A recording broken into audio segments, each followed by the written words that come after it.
Hey guys, how y'all doing today? My name is Franchise Fanatic and welcome back to the channel. And today, if you guys, this is another Star Wars movie review. We're inching very close to LEGO Star Wars, the Skywalker Saga. And today we're going to be talking about Star Wars Episode 5, The Empire Strikes Back. Now, I don't have the cover with me because if you remember the original trilogy, 4, 5, 6, they're all on the same Blu-ray. So you've already seen it when I talked about New Hope. So first, let's just start off with the negatives and then we're going to move on to the positives and some connections that I saw. So really, again, starting with really Episode 3, this is where the negatives for all of these movies kind of like go downhill. There really aren't that many, and you know there are really only 2 or 3 negatives and nitpicks I have with this film upon rewatching it. Just to look, normally when I watch these, I don't really pick out this stuff because I'm reviewing it and kind of have to. But some of the stop motion does look, and I get it, it's in the 80s. I'm not stupid, but some of the stop motion for the Tauntaun in the beginning looked very bad, especially when they had like stop motion Luke on it. It just looked very clay and very,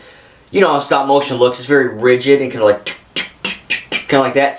When the Tauntaun dies on a Hoth and kind of falls over, that looks really bad. The AT-ATs, they look fine though. You know what I mean? So I'm not saying, oh, it's stop motion, therefore it's bad. I get it. It's in the 80s. And there's no CGI. They had to do that. But it does look bad. And it probably looked pretty bad when it came out in the theaters. Again, the AT-ATs and Hoth, those things, they look great. But it's just the Tauntaun that did it for me. And then the other really only negative is Luke Skywalker, the reveal that Darth Vader is Luke's father. And look, I don't have a problem with the scene. I have a problem with Luke's reaction. And it's kind of similar to Darth Vader's reaction that Padme's death in Revenge of the Sith. How Darth Vader just kind of stands there and goes, no! Like that. It is very cheesy and corny. And Luke does the same thing. He has these little bunny teeth. And he goes, no! And he kind of freaks out. It's like, all right, look. Let me just put this into perspective. I get it. It literally rocked his entire world. And it's effing crazy. But imagine in The Rise of Skywalker when Kylo said to Rey, Palpatine, you are a Palpatine, right? That scene, her acting is I buy that a million more times because she's not like. Imagine if Rey went, nah, it just would have been like, what the fuck, like this is so stupid. So again, I love the scene. Personally, I just think Mark Hamill was kind of not him because I do think Mark Hamill's a good actor in 4, 5, and 6, and especially the sequels. But he is really good in this. Everyone's really good in this. But just that one scene, just his reaction. I don't buy it. It's very cheesy. It makes me laugh every time. It's not like when Rey, when she reacted as she was a Palpatine, I was like, whoa, this is like this is effing crazy, Not just the fact that, wow, she's a Palpatine, but the fact that, I buy Rey's reaction. I don't buy Luke's reaction. Other than that, this is a perfect movie, other than those few things. And again, those aren't really negatives, more nitpicks. The only negative would be, Luke, I guess they're all negatives, but they're not that bad. Because, this is a very well-made film. It's one of the best sequels of all time, for a reason. It took everything that was so good about Episode 4 and just amped it up every single way. It looks better, it's shot better, it's written better, it's acted better, everything's better, It's darker, more mature, more funny, a lot more, the lightsaber fight between Luke and Vader is a billion times better than Obi-Wan when he's doing his little flips and, it's 10 times better than that entirely. And now look, there are 2 ways to watch this film, right? You could view it, as the second of the original trilogy, right? Specifically, I'm talking about the Darth Vader, I am your father scene. If you're watching, if you're in the theater for Episode 5 for the first time, it blew the audience's mind, right? Oh my God, Darth Vader is Luke's father? Holy crap! But when you watch it the correct way, 1 through 9, it's really not a shocker to the audience. So, it's hard to explain because I do think that the Palpatine reveal in The Rise of Skywalker is infinitely better than this. However, it's still a good scene. However, I knew beforehand that Luke and Vader were related because of 1, 2, and 3. And, like, when you watch it that way, it's not like, whoa, it's just like, oh, okay, cool, whatever. Luke freaks out, but I don't, But when it's hard to explain because, I already know before this even happened that Luke and Vader are related. When you watch it again, 1 through 9, with the sequels, ever since The Force Awakens, everyone asks, who is Rey? And then in 8, we find out she's a nobody. Of course, we do know in canon that Kylo lied to take advantage of her emotional state. I'll get into that when I review the film. But, again, you know, I knew from episode 1, from the get-go, Anakin Skywalker, boom. You know, we know that ever since the first film. We know that Vader and Luke are related, because it's common sense. But no, you know, when you're watching it 1 to 9, you know, Rey, it's very much a, you know, oh, who is Rey? You know, that's the whole point of the trilogy of Rey. You know, Rey wants to belong.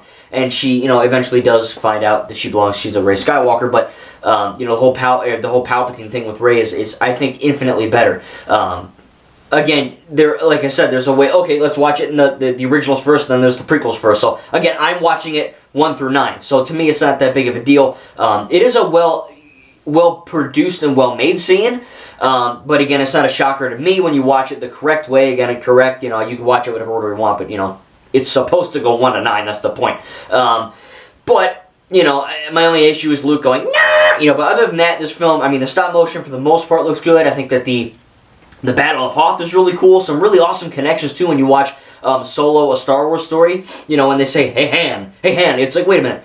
The first film, the fourth film, that dude was like Leia. That's clearly a mistake. And this, you know, Han, also it's kind of a mistake. But I guess maybe you could chalk it down to, oh, you know, you could say it different ways, like Han, Leia, you know, whatever. But you know, now in Solo, we do know that, you know, Lando calls Han to kind of make fun of him because he's made fun of Lando's name. We do know that Lando plays cards. He did that in Solo, and there's also a line in here where Han's like, hey, I wonder fair and square, pal. And he did that in Solo. So Solo, it's a great film. I'm not covering it. If you want me to, leave a comment and I'll cover Solo, Rogue One, Clone Wars. But they are part of the Skywalker saga, but they're not part of the main 9. You know what I mean? They count, but they're not part of the official 9 saga films.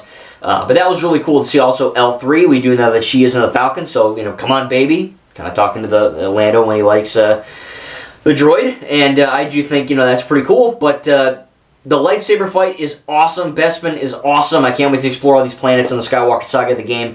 Hoth, the Battle of Hoth is really effing cool. Again, a lot of this film, save for 1 or 2 stop motion moments with the Tauntaun, really hold up. You know, I mean, it really looks good. It's just, I cannot stress that enough. Much like A New Hope. For the 70s and 80s, I mean, it's one of the best looking films of that era. You know, I mean, there's just so much work. The Yoda puppet is fantastic. It emotes very, very well. You know, I mean, Frank Oz, who of course voiced Miss Piggy and Fozzie the Bear, is Yoda, which is really cool. You know, as he was in the prequels and sequels in the entire Skywalker saga, actually. But you know, he's great. I always find it kind of weird.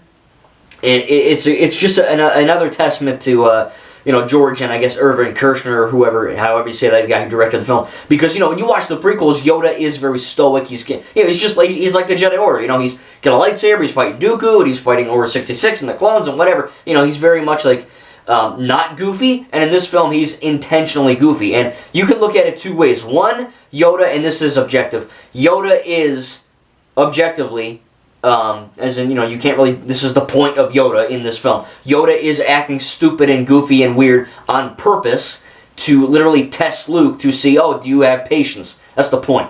But you could also view it as, you know, oh, okay, well, and this is kind of, I don't want to say this one's objective, but it makes sense to me, that Yoda in the prequels is stoic and Yoda in the originals, and a little bit in the sequels, is kind of more goofy, because, you know, what does Yoda do right after Order 66? He goes, failed I have, into exile I must go. I can do the Yoda voice, but I'm not, because it's late. But I will do the voice video soon. But, you know, Yoda goes to Dagobah because he feels he failed, much like Luke in the sequels. It's much more complicated than that, but, you know, that's what Yoda does. And on his exile in Dagobah, he's probably losing his mind a bit. He's older. He's just kind of, you know, I mean, I'm just going to freaking be in exile here, and I'm going to live out my days on Dagobah. You know, that's kind of what happens. And, yes, he's goofy because he's testing Luke, but maybe he's also a little goofy because he's kind of lost his marbles. You know, who knows? But, you know, I do think Yoda is good in this film. The whole, you know, no, there was another thing hinting to Leia. This is actually the first time, I believe, in the Skywalker saga, I don't know about in canon, but in the Skywalker saga, that we see Leia use her powers, which is really cool as well. You know, she first kind of uses the Force a bit. She doesn't really use it, but she kind of gets, like, the as Finn would say, the feeling or the instinct when she kind of looks at Vader when he's about to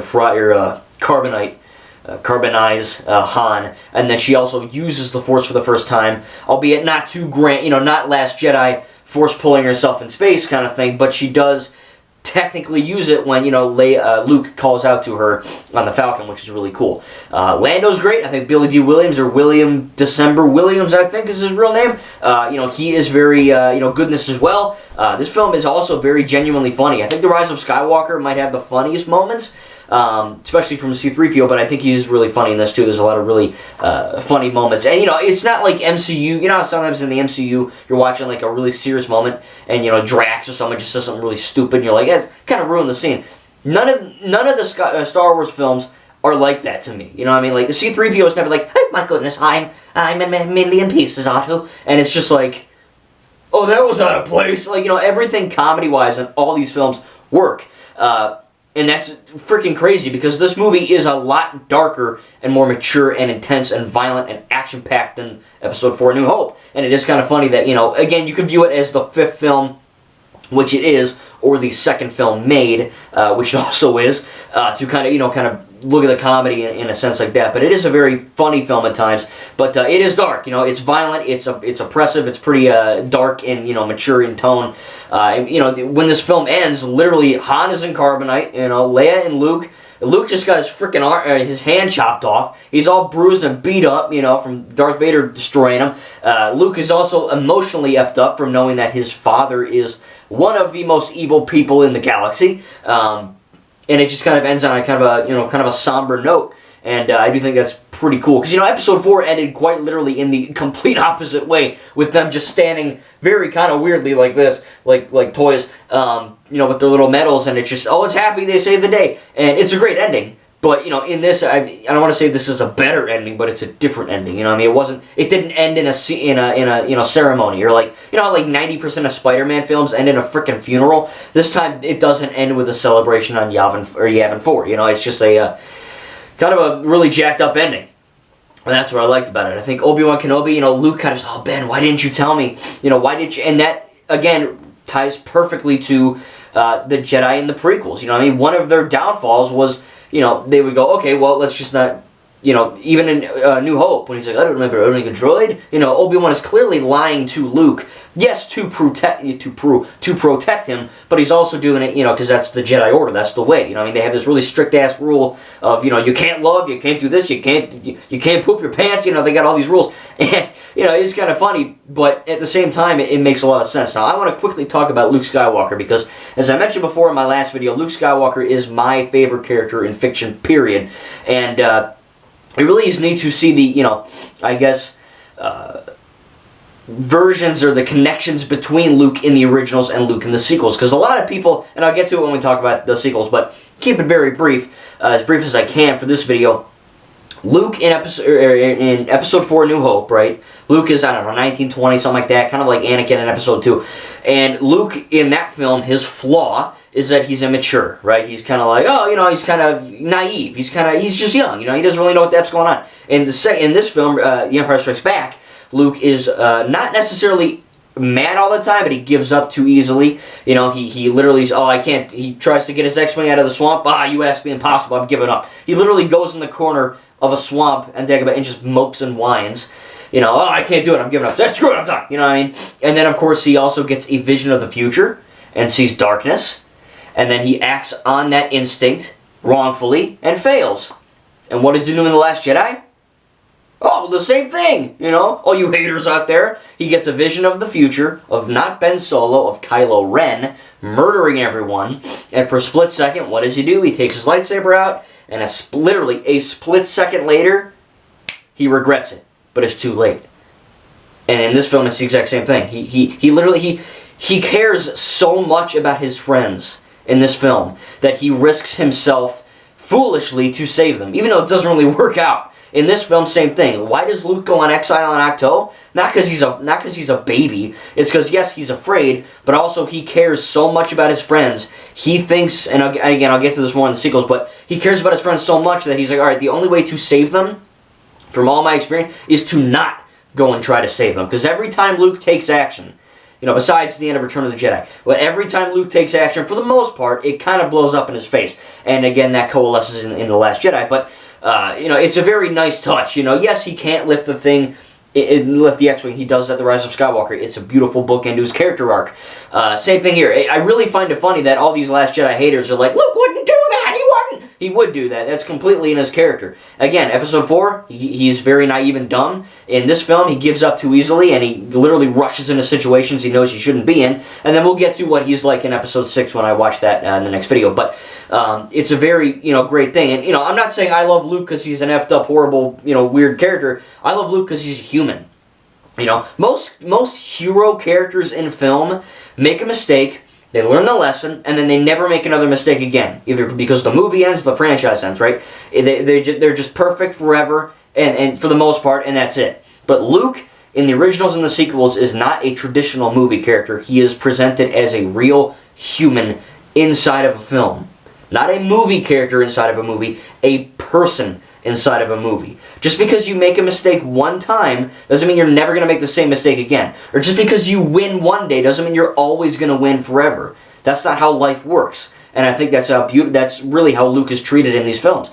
And it's just freaking awesome, man. I can't stress how amazing Luke as a character is. But, it's just really cool to see even stuff like the Dark Side Cave on Dagobah, where Luke gets a vision where he kind of beheads Vader and he thinks he's won, but the mask, his face is inside the mask, literally telling the audience and Luke that if you rush into the situation and you're not careful, you may become the next Vader. And it's the same thing that happens on, Ahch-To, where Rey falls into the cave and sees the billion versions of herself. That also has meaning. And then we also see another Dark Side Cave or, Dark Side spot, which they're all over the galaxy. It's not just Dagobah. We see a dark side spot on the Death Star 2, where Rey's looking for the Wayfinder, and she sees a literally dark version of herself with jagged teeth. I'll get to that when I cover 9.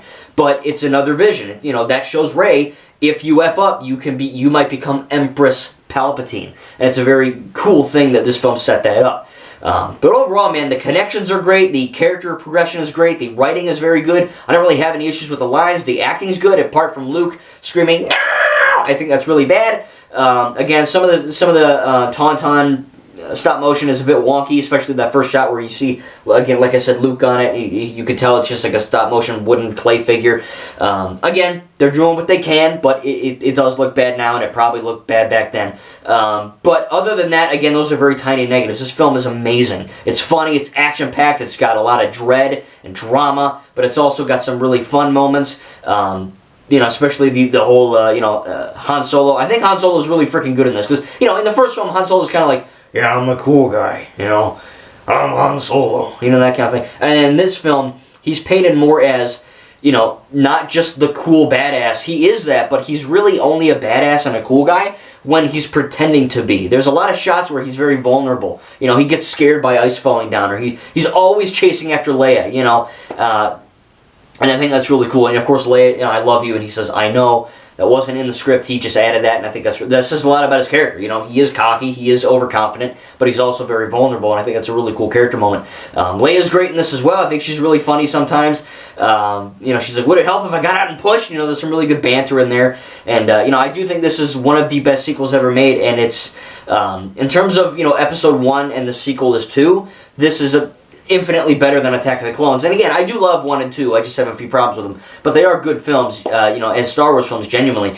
And, this is, I think, just a fantastic sequel, nonetheless, Empire Strikes Back. It's very fun, very intense, very, edgy. Luke, it's, like I said, in my opinion, it's not for kids. There's a ton of violence. People are getting chopped off hands, right? And people are getting shot, and, all that. And it's very, it's not the most violent film ever made. But it is violent compared to, especially, even, 1 and 4. I think Episode 2 and Episode 3 are a lot more violent and intense, but, it still is a very fun film to watch, even though there is a lot of intensity.